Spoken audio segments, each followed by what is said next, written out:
So we've been covering everything that's happening between Letitia James, the Department of Justice, even James Comey being involved in these pair of indictments that apparently was found to be unfounded. Right. So Letitia James, she had an indictment brought against her, against the Department of Justice. Some will say President Donald Trump. And in these indictments, it's alleged that Letitia James committed some type of mortgage fraud. So the indictment says that Letitia James, she had certain properties. She said she was going to use them as her primary residence. And then it turns out she didn't use them as her primary residence. Fast forward to a couple of weeks ago, it goes before a judge. Letitia James and James Comey argue that these shouldn't have been brought because Lindsay Halligan, the attorney that is brought this indictment before a grand jury in the first place, was unjustly appointed. Turns out the judge agrees with them and the indictments get dismissed.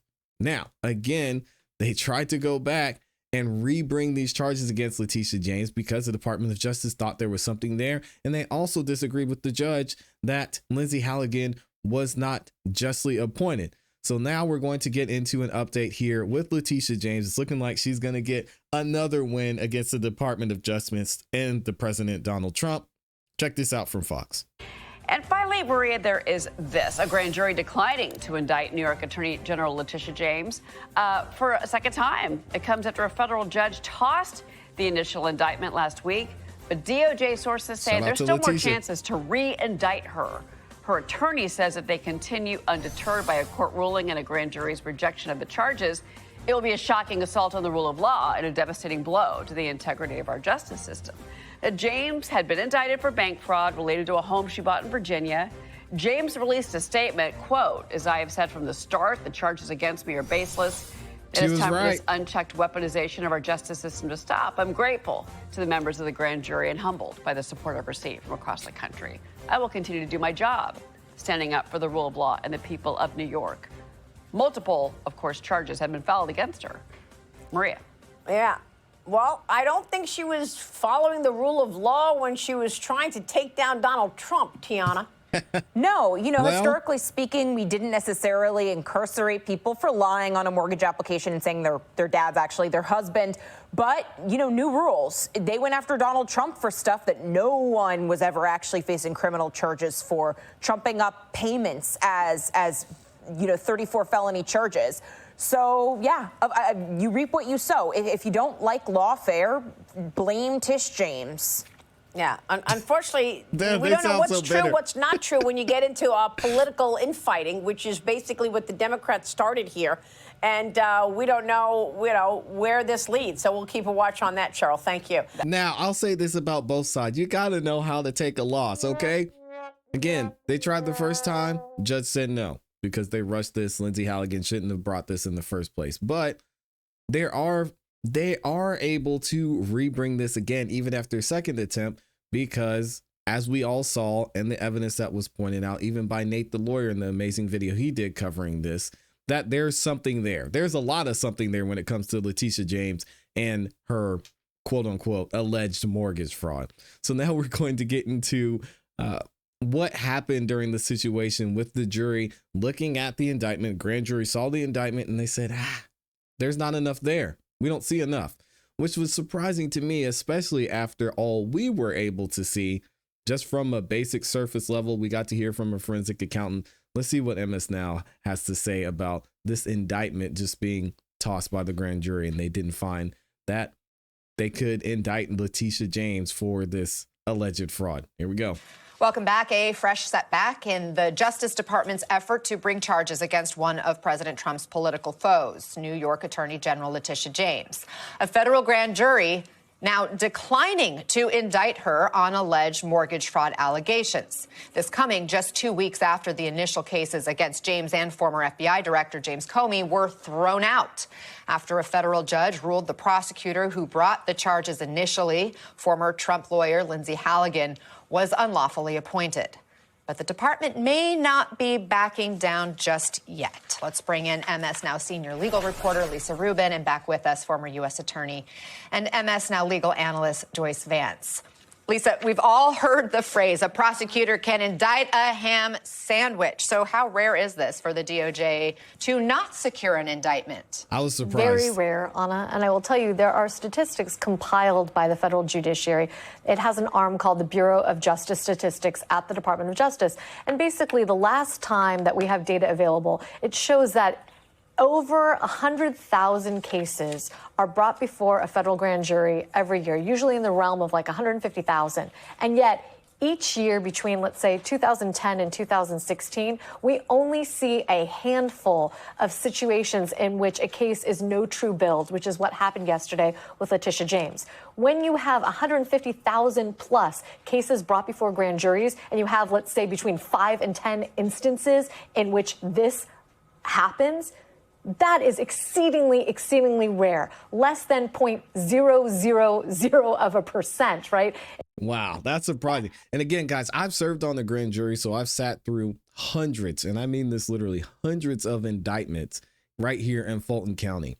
And one of the things I learned about grand jury is it doesn't take rocket science for you to indict somebody. As they say with indicting a ham sandwich, is true. All they do is they bring you the indictment. They may have a couple of officers come in and quote unquote testify and tell you what happened during a situation. They may show you a video, but all you're deciding as someone on the grand jury is, did this most likely happen or did it most likely not happen?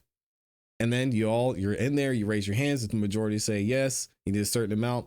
Yes, we think this most likely happened. Then the indictment moves forward. When it comes to Letitia James, I mean, we here on the internet have been able to see that there's a lot there, and it looks like most likely that Letitia James committed this type of fraud. So again, to hear from MS now that Letitia James, not only did a grand jury look at this and say, we don't think that most likely happened, but this is a second time it was quote unquote indicted. And the first time they thought it should move forward. So it's strange. I'm not going to go into a conspiracy theory here, but it is surprising that with the evidence we've seen so far, a grand jury couldn't find that Letitia James most likely committed fraud. In terms of what is happening statistically. So I think it's fair to say most federal prosecutors that I've talked to have never experienced this in their career. That's how rare it is. Do we know what the vote breakdown was or any other details about what took place behind closed doors? We don't yet, and it's not clear necessarily that we ever will. There are certain circumstances in which the foreperson of a grand jury owes that information to a court. That often happens, for example, when a criminal defendant or somebody that they think is going to be a criminal defendant is already in custody, or where something called a criminal complaint has been filed. That's the type of charging instrument that actually was used with respect to the alleged pipe bomber Brian Cole yesterday. But neither one of those situations fits the Tish James situation, which means prosecutors are not only free to try again, but we might never get an explanation of how many votes they did or did not get and which charges they did or did not try to bring yesterday. It may come out in time, but it's not necessarily the case that they'll have to report on it in open court today. Joyce, what does this all signal to you? Did you ever fail to get an indictment in your career? And what has to happen for that to be the outcome? You know, I never failed to get an indictment on it in 25 years as a prosecutor because prosecutors are completely in control at the grand jury stage. You don't have to present testimony that's favorable to a defendant. So it's the prosecutor's version, and the burden of proof is relatively low. It's simply probable cause. You have to reasonably believe a crime occurred and that this defendant is responsible. But more importantly than clearing that low threshold at the grand jury is the reality prosecutors face, that they will have to face a trial jury, and they will have to prove the defendant is guilty beyond any reasonable doubt, beyond a reasonable doubt to that trial jury. Correct. And that's the real burden prosecutors face in bringing these cases. Every prosecutor is cognizant of that. Prosecutors have a lot of potential cases to work with. So no smart prosecutor takes a case like this, a case that can't even pass muster in the grand jury before a grand jury, because they know essentially if you're struggling in the grand jury, you're doomed when you get to the trial court. Yeah, and maybe they just had an issue telling this and presenting this to the jury, because again, we've seen some of our great attorneys here on YouTube. Nate the lawyer comes to mind. describe exactly what was happening. We saw a forensic accountant say, yeah, a lot of the way this was done, there might not only be mortgage fraud, there might be tax fraud, there might be insurance fraud. This is not looking great for Letitia James. So something happened here that this grand jury saw this indictment and said, nah, we don't think she did it. Joyce, there has been some signaling that they may try again. Does it work for the Letitia James defense? Does this work for her? The idea that if they keep coming at her, doesn't that boost her argument of selective or vindictive prosecution? No.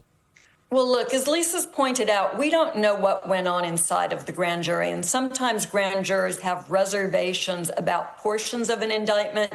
Typically, that comes out before they vote, when they'll ask prosecutors to provide them with more evidence or information, or they'll ask for a clarification about the law. So perhaps there's a hurdle here that prosecutors can overcome before they take this case back to a grand jury. And that, I suppose, is the outcome prosecutors will be looking for here. Lisa, any hints about what this could mean for the James Comey case? Well, look, they are free to try again in the James Comey case, although they may have a lot less success, and not because of a grand jury.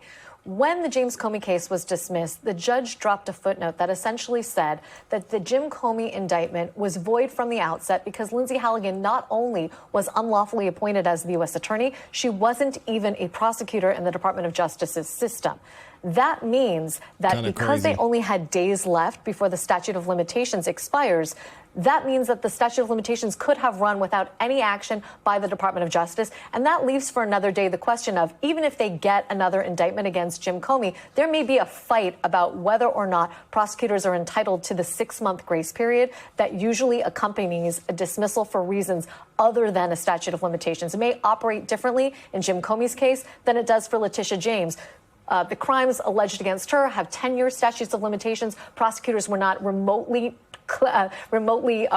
next to when those were going to expire. In Jim Comey's case, though, they charged him 5 days before. And so if that indictment was void from the outset and they let those 5 days lapse, it may mean that they don't get a second bite at the apple. Of course, they're going to take a run at it from what we understand. But that's a fight for another day, Anna. And that was the interesting fact about both of these indictments. When they were dismissed by the judge, they weren't dismissed by the judge because of the contents of the indictment. They were dismissed purely based on Lindsay Halligan's lack of ability to bring these cases before a grand jury in the first place. So this should have never been indicted and signed off by Lindsay Halligan. Got to get her out of there. Let me know what y'all think about this in the comments in the chat. Some crazy stuff. Letitia James getting another win against the Department of Justice. Is this going to be the end? I have a feeling probably not. I want to know what y'all think.